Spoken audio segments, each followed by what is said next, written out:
जय हिंद की सेना। नमस्कार, मैं हूं प्रियंका और आप देख रहे हैं हमारा सोशल मीडिया नेटवर्क न्यूज धारा। देश जो चाहता है वही होगा और हमें भारतीय सेना पर गर्व है। ये वो शब्द हैं जो आतंक के उस खूनी खेल के बाद इस बात की गवाही देते हैं कि अगर भारत में घुसकर आतंक की आका आतंक का खूनी खेल रचेंगे तो उन्हें इसी तरह मिट्टी में मिला दिया जाएगा। जिस तरह से भारतीय सेना ने 6 मई की रात 1:30 बजे पाकिस्तान और पीओके में घुसकर आतंक के उन 9 ठिकानों को पूरी तरह से निस्तो नाबूद कर दिया है और ऐसे में आतंक के उन आकाओं का तो क्या, उनकी कई पुश्तें भी पूरी तरह से तबाह हो गई होंगी। और अब इस बात का सबूत मांगने वाला भी कोई नहीं होगा कि जो खेल उन्होंने खेला था उसका खात्मा भारतीय सेना ने किस बहादुरी के साथ किया है। जिस तरह से भारतीय सेना ने पाकिस्तान में घुसकर आतंक के 9 ठिकानों को पूरी तरह से निस्तनाबूद किया है, मिट्टी में मिलाया है, जमींदोज किया है, उसके बाद से ठीक जिस तरह की खबरें निकलकर सामने आ रही हैं, पाकिस्तान के आतंक की फैक्ट्री चलाने वाले आका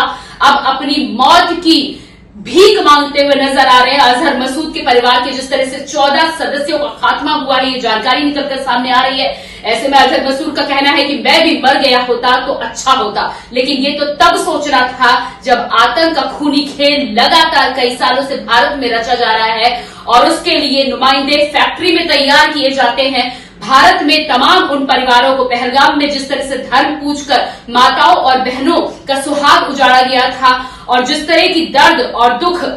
भरी दास्तां पहलगाम में दोहराई गई थी, उससे पहले ये सोचना चाहिए था कि भारत जब हमला करेगा तो क्या कुछ हाल होगा। और आज वही आतंकी आका अपनी मौत की भीख मांगते हुए नजर आ रहे हैं। भारतीय सेना ने जिस बहादुरी और प्रिसिजन के साथ, जिस सटीकता के साथ आतंक के इन 9 ठिकानों को जमींदोज किया है, निस्तनाबूद किया है, उसके बाद पाकिस्तान के आतंक की इस फैक्ट्री के आका तो क्या, पाकिस्तानी सेना को भी कानों कान भनक न लगी और लगातार लंबे समय से जिस रडार की और जिस तमाम डिफेंस सिस्टम की पाकिस्तान वाहवाही करता हुआ नजर आता था, पाकिस्तान को कानों कान इस बात की खबर नहीं हुई और भारतीय सेना के जहाज पीओके और पाकिस्तान में घुसकर आतंक के उन 9 ठिकानों को पूरी तरह निस्तनाबूद कर सफल ऑपरेशन सिंदूर को सफलता का श्रेय दिलाकर भारत की सीमा में वापस घुस आए। आपको बताते हैं कि ऑपरेशन सिंदूर जो 6 मई की रात 1:30 बजे से लेकर 1:44 तक पाकिस्तान में खेला गया और उसके बाद आतंक के इन तमाम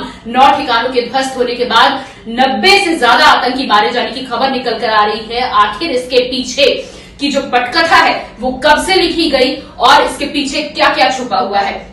तो सबसे पहले आपको बताते हैं कि जिस तरह से अप्रैल में 22 अप्रैल को खूनी खेल पहलगाम में हुआ और उसके बाद भारतीय सेना लगातार अलर्ट मोड पे थी। इस हमले के 14 दिन के बाद इस घटना को अंजाम दिया गया है, लेकिन इसकी पटकथा रचनी काफी पहले से शुरू हो गई थी। बता दें कि 29 अप्रैल को एनएसए यानी अजीत डोभाल के साथ ही साथ जिस तरह से तीनों आर्मी के चीफ की बैठक हुई थी, उसके बाद से ही लगातार इस बात का अंदेशा लगाया जा रहा था कि भारत कुछ बड़ा करने वाला है और यही बड़ा करने को लेकर लगातार तमाम तरह की तैयारियां भी की जा रही थी। लेकिन इन्हीं तैयारियों के बाद, इस बैठक के बाद अचानक 3 मई को आर्मी चीफ और तीनों आर्मी चीफ प्रधानमंत्री नरेंद्र मोदी, रक्षा मंत्री राजनाथ सिंह के साथ एक महत्वपूर्ण बैठक होती है, जिसके बाद इस अटैक यानी कि ऑपरेशन सिंदूर के प्लान को मंजूरी दे दी जाती है। ठीक इस प्लान को मंजूरी मिलने के बाद इस प्लान से जुड़े यानी कि इस ऑपरेशन से जुड़े सभी अफसर एक ही जगह पर इकट्ठा हो जाते हैं और 4 दिनों तक एक ही जगह पर इकट्ठा होकर इस पूरे ऑपरेशन की स्ट्रेटेजिक प्लानिंग और पूरी तरह से जिस प्रिसिजन के साथ इसे अंजाम दिया गया है, किस दर्जे की प्लानिंग रही होगी, इस बात का अंदाजा लगाया जा सकता है। पूरी तन्मयता के साथ इस बात की प्लानिंग की जाती है कि भारत के द्वारा हमला तो हो लेकिन पाकिस्तान को कान खबर तक न हो और उसे कवर करने के लिए तमाम तरह की तैयारियां आईएनएस विक्रांत से लेकर एयरफोर्स के मोर्चे पर, नेवल के मोर्चे पर, जमीनी मोर्चे पर जिस तरह से मॉक ड्रिल का ढिढोरा पीटा जा रहा था, कहीं ना कहीं पाकिस्तान उसमें पूरी तरह से चकमा खा गया और उसके बाद 6 मई की रात 1:30 बजे वो हुआ जिसका पाकिस्तान अंदाजा भी नहीं लगा सकता था। इससे पहले की अगर बात करें तो पीओके में भारत के द्वारा कई बार सर्जिकल स्ट्राइक और एयर स्ट्राइक की गई है, लेकिन ये पहली बार था जो पीओके के साथ ही पाकिस्तान में घुसकर भारतीय सेना ने इस तरह के ऑपरेशन को अंजाम दिया है और न केवल ऑपरेशन को अंजाम दिया है बल्कि ऑपरेशन सिंदूर, इस सफल ऑपरेशन का नाम अब इतिहास में लिखा जाएगा। अब लोग डायरियों में इस ऑपरेशन को लिखेंगे और सदियों सदियों तक इस ऑपरेशन की सफलता की गाथा को सुनाया जाएगा। 3 मई को जब इस प्लान को मंजूरी मिल जाती है और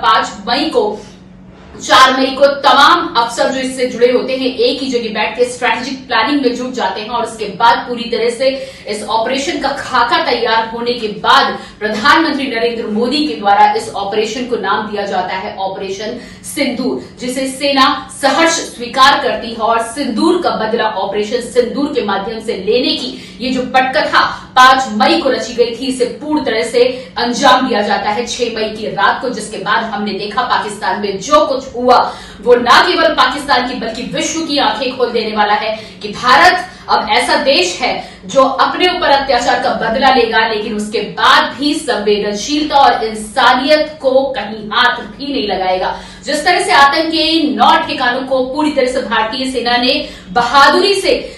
न केवल नष्ट किया है, लेकिन कोलैटरल डैमेज की एक भी खबर निकलकर सामने नहीं आ रही है। सेना ने अपनी प्रेस कॉन्फ्रेंस में ये साफ किया है कि पाकिस्तान की सेना से लेकर पाकिस्तान की जनता और जहां पे जनता थी वहां पर इस तरह का कोई हमले की कोई चिंगारी तक नहीं पहुंची है, यानी कि पूरी तरह से प्रिसाइज और सटीक ये जो ऑपरेशन है ये पाकिस्तान के सिर्फ उन ठिकानों पर किया गया था जहां आतंकी फैक्ट्रियां चलती थी और जो सालों साल से भारत की नाक में दम मचाए हुए हैं, चाहे वो संसद की बात करें, 26/11 की बात करें, ताज हमले की बात करें, पहलगाम, पुलवामा, उरी, न जाने कितने हमले हैं और न जाने कितने हमलों का इस ऑपरेशन सिंदूर के द्वारा अब भारतीय सेना ने बदला लिया है। तो जिस तरह से लगातार ये स्ट्रैटेजिक प्लानिंग की गई थी, सबसे बड़ी बात यहां पर रॉ ने 21 ठिकानों की सूची सेना को दी थी, जिसमें से 9 ठिकानों को सिलेक्ट किया गया और उसके बाद इस तरह के कड़े ऑपरेशन को कहीं न कहीं अंजाम देकर भारत ने पूरे विश्व के सामने भी एक उदाहरण प्रस्तुत किया है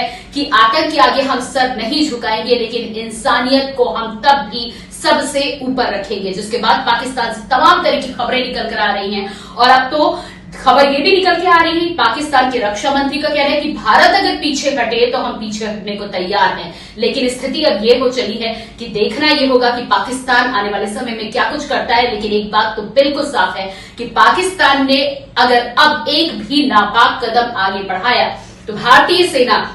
न केवल पूरी तरह से तैयार है बल्कि हर मोर्चे पर पाकिस्तान को धूल चटाने में सक्षम है और एक भी कदम उठाने से पहले पाकिस्तान को सोचना होगा कि क्या पाकिस्तान नक्शे में बने रहना चाहता है या अपने आप को एक खंडहर में तब्दील होने चाहता है। जय हिंद, जय भारत।